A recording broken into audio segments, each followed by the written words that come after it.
এত স্থানের মধ্যে একমাত্র পশ্চিমবঙ্গে এমন স্থান যেখানে একই জেলাতে 5টি সতীপীঠ রয়েছে।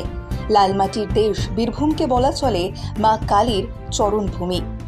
কঙ্কালীতলা, বক্রেশ্বর, নলাটেশ্বরী, ফুল্লরা, নন্দিকেশ্বরী এই 5টি সতীপীঠ রয়েছে বীরভূমে। একমাত্র বীরভূমেই 5টি সতীপীঠ রয়েছে। দক্ষ যজ্ঞের আগুনে আত্মঘাতী হয়েছিলেন সতী, যার ফলে দেবী সতীর দেহ 51টি খণ্ডে বিভক্ত হয়ে পড়ে বিভিন্ন জায়গায়। মহাদেবের অমতে দক্ষ রাজাকে বিয়ে করেছিলেন দেবী সতী। রেগে গিয়ে প্রতিশোধ নেওয়ার জন্য একটি যজ্ঞের আয়োজন করেছিলেন দক্ষ রাজা। যে যজ্ঞের আগুনে আত্মঘাতী হন সতী, সেই ক্রোধে উন্মত্ত হয়ে ওঠেন দেবাদিদেব। তার এই প্রলয় নৃত্য দেখে ভয় পেয়ে যান সকলে। ভগবান বিষ্ণু পৃথিবী ধ্বংস হওয়ার থেকে বাঁচানোর জন্য পাঠিয়ে দেন সুদর্শন চক্র, যার ফলে দেবী সতীর দেহ 51টি খণ্ডে বিভক্ত হয়ে পড়ে বিভিন্ন জায়গায়। সেই সবকটি জায়গাকে সতীপীঠ বলা হয়। সতীর প্রত্যেকটি পীঠ হিন্দু ধর্মের পরম পবিত্র বলে মানা হয়। তবে মায়ের ইচ্ছা অনুসারে প্রতি 19 থেকে 20 বছর অন্তর একবার করে শুকিয়ে যায় কুণ্ডটি।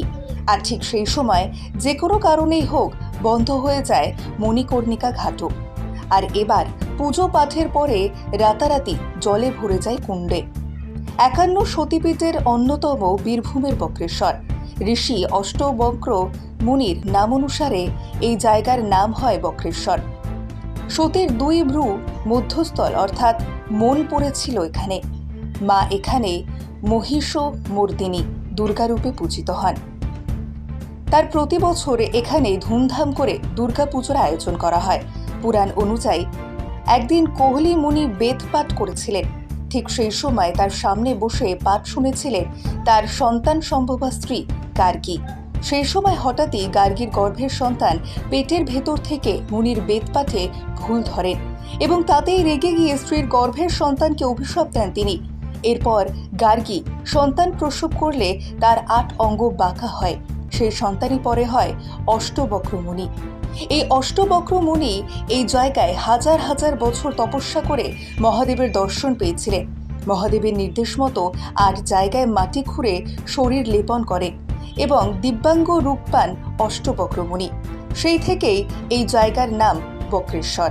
আজও বক্রেশ্বরে 8টি কুণ্ড আছে, যেখানে সারা বছর চলে উষ্ণ প্রস্রবণ। বিশ্বাস করা হয় সেখানে স্নান করলে মুক্তি মেলে নানা রোগ থেকে। আজ আমাদের প্রতিনিধিরা সেই বক্রেশ্বর মন্দিরে পৌঁছে গিয়েছিল, আর সেখানেও পুরোহিতদের কাছে নানা ঋষি মুনি ঋষি থেকে শুরু করে পৌরাণিক কালের ঘটনা তুলে ধরেছেন তারা। ত্রিনয়নী জুয়েলার্স হলমার্ক সোনার কাজ করা হয় ও কেডিয়াম পানি কাজ করা হয়। পহলানপুর তীরতলা বাজার, পূর্ব বর্ধমান। যোগাযোগ 9732049330 অথবা 9732086356 এই নম্বরে। বলুন। ঋষি অষ্টাবক্র মুনি বক্রেশ্বর নামে খ্যাত। এই অষ্টাবক্র মুনি মাতৃ সরস্বতী পিতার বেদ পাঠে ভুল হয়েছিল। পিতার অভিশাপে তার 8 অঙ্গ বাঁকা হয়। সেই অষ্টাবক্র মুনি এই জায়গায় তপস্যায় সাধনায় সিদ্ধি লাভ করেছিলেন এবং শিবত্ব প্রাপ্ত হয়েছিলেন। বক্রেশ্বর বাবা আছেন নিচে, উপরে আছেন অষ্টাবক্র মুনি। ভক্তকে বড় করে বাবা এখানে নিচে ছিল। আর এখানে সতীটি মায়ের এখানে 3 নয়ন যাবে, 2 ভ্রু মাঝখানটা দেবী মহিষমর্দিনী মায়ের নাম। আর পীঠস্থান যেখানেই আছে সেইখানে ভৈরব আছে। মায়ের পাশে ভৈরব, এখানে ভৈরবের নাম হল বটুক ভৈরব। কাশীতে যেমন কাল ভৈরব, তেমনি বক্রেশ্বরের বটুক। এই জন্য বক্রেশ্বর। আর এখানে উষ্ণ প্রস্রবণ আছে, 7টা গরম জলের কুণ্ড আছে, স্নানাগার আছে। আর এখানে প্রতিষ্ঠিত শিব মন্দির প্রায় 250 থেকে 300 মন্দির আছে। এগুলো সব প্রতিষ্ঠিত। এগুলো বর্তমানে সংস্কার করেছে জেলা পরিষদ নয়, আমরা তার আগে থেকে আমরা দেখে আসছি। এরা তার আগে পরিষ্কার পরিচ্ছন্ন হয়েছে। বর্তমানে এখানে লোক সমাগম প্রচুর হয়। আর ফাল্গুন মাসে এখানে শিবরাত্রি মেলা হয়। শিবরাত্রি মেলা প্রচুর ভিড় হয়। মাকুড়া, পুরুলিয়া, মেদিনীপুর লোক আছে বাবার। আর বাবার এখানে রেগুলার পরমাণু আসে। শ্রাবণ মাসে এখানে প্রচণ্ড ভিড় হয়। প্রতিটি সোমবার প্রচুর লোক সমাগম হয় এবং লাইন দিয়ে পুজো হয় এবং শ্রাবণ মাসে বাবাকে জল ঢালতে আসে বেশি সোমবার। হ্যাঁ, এই হলো বক্রেশ্বর। আর কি বলবো, আমার নাম হলো পরেশনাথ চক্রবর্তী, গ্রাম বক্রেশ্বর। বলুন। শ্রী অষ্টাবক্র খ্যাত বক্রেশ্বর ধাম, এটা 91 যে পীঠস্থান সূত্রে বীরভূমের যে পঞ্চপীঠ তার মধ্যে বক্রেশ্বর একটা। এবং ঋষি অষ্টাবক্রমণী খ্যাত বক্রেশ্বর ধাম কেন বললাম? ঋষি অষ্টাবক্রমণী মহাভারতের ইতিহাস। মহাভারতের ইতিহাস, ওনার নাম হচ্ছে সুব্রতমণি, ওনার বাবার নাম প্রহরমণি, মায়ের নাম গার্গী। উনি যখন মাতৃগর্ভে ছিলেন এত বড় পণ্ডিত ছিলেন যে পিতার বেদপাঠে পিতার অভিশাপে যখন ভূমিষ্ঠ হয় অষ্টমে বাঁকা হয়, নাম হয় অষ্টাবক্র। সেই অষ্টাবক্র তপস্যায় সিদ্ধিলাভ করে মহাদেব শিবকে প্রকাশ করেন। ওনারই নাম অনুসারে ধামের নাম হয় বক্রেশ্বর। তো সেই বক্রেশ্বর মহাদেব এখানে শিবক্ষেত্র, এটা গুপ্ত কাশীধাম বলে। এখানে বিভিন্ন জায়গায় বিভিন্ন দিকে যেদিকে তাকানো যায় শুধু শিবলিঙ্গ, তাছাড়াও এখানে সতীপীঠ, 51 পীঠের পীঠস্থান।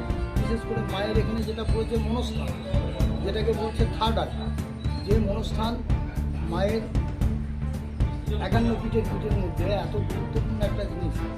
আপনি যদি মনে করেন যে এই মায়ের কাছে দাঁড়িয়ে আছি, চোখ বন্ধ করে আপনি বাড়ির বারান্দার দিকে তাকান, কয়েক সেকেন্ডের মধ্যে আপনার বাড়ির বারান্দাটা আপনার মনের কাছে চলে আসবে।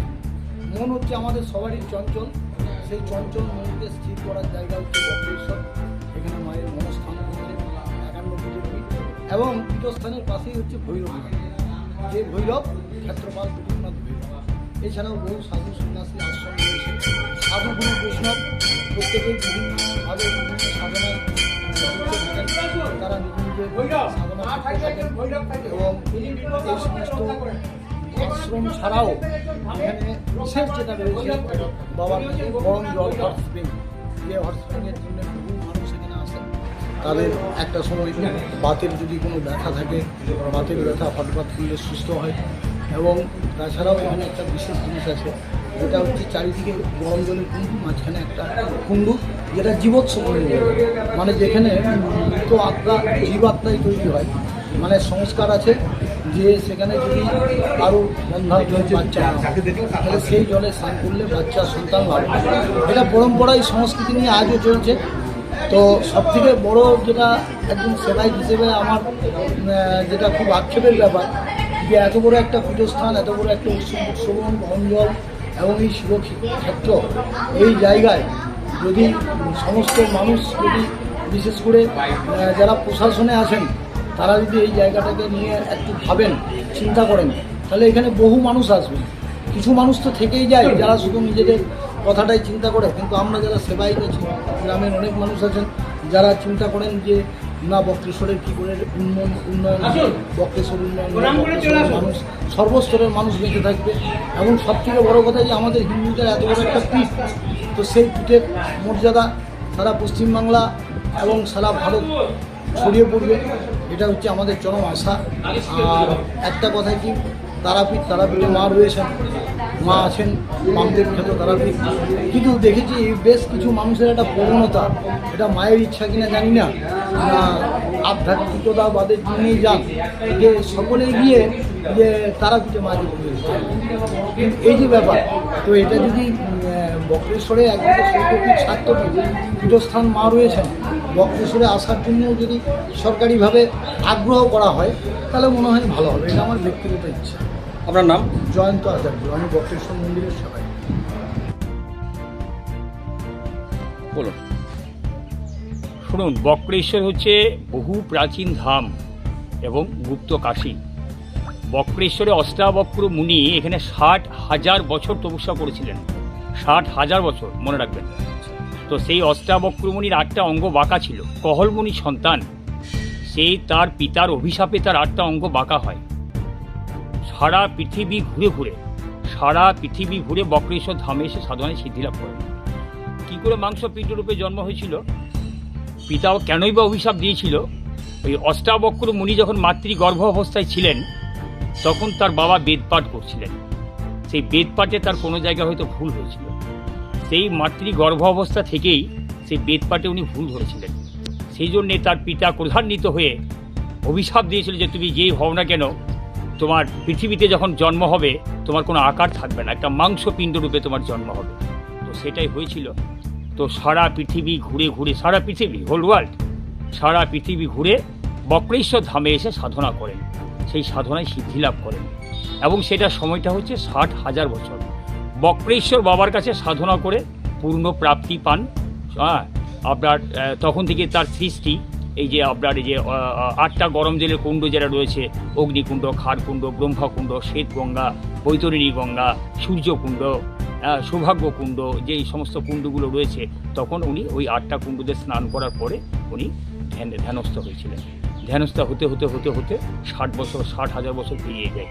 তারপর বক্রেশ্বর বাবা সন্তুষ্ট হয়ে বলেছে, ভক্ত আগে তোমার পুজো হবে, তারপরে আমার পুজো হবে।